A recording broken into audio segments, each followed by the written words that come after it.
partida de Cotalba. Cotalba, que és el llogaret moris que tenim els importants que ara veurem, i també Cotalba era el nom de Cota Montícul i Alba Blanc. El duc de Gandia, que construeix el monestir, va rebaixar aquest montícul prenent la pedra blanca per a fer el primer edifici monàstic dels Gironis de la Corona d'Aragó, juntament amb la col·lecció de Gandia, si després la coneix. Els dos edificis són coetanis i és el primer lloc Alfons el Vell qui fa el primer edifici.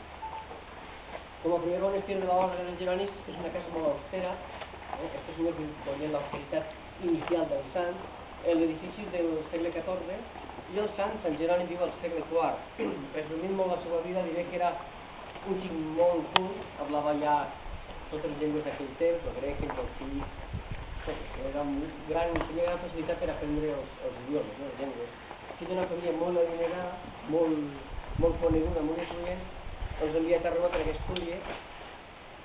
Allí porta una vida un tant còmoda, degut a la comoditat econòmica que tenia, abandona aquesta comoditat econòmica, marxa al desert de Calcis amb viu com a ermità.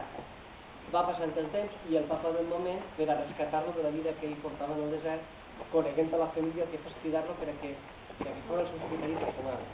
Tenim que Jeroni torna a Roma i arriba a ser cardenal. De fet, en el plafó ceràmic vegem la part de baix representat, la part de l'esquerra molt danyada, és el birrete cardenalístic, arriba a ser cardenal. Però bé, aquest Jeroni està un tant en contra de les riqueses i comoditats que hi ha en l'Església. Per la qual abandona aquesta comoditat, torna al desert i acaba la seva vida com a ermità.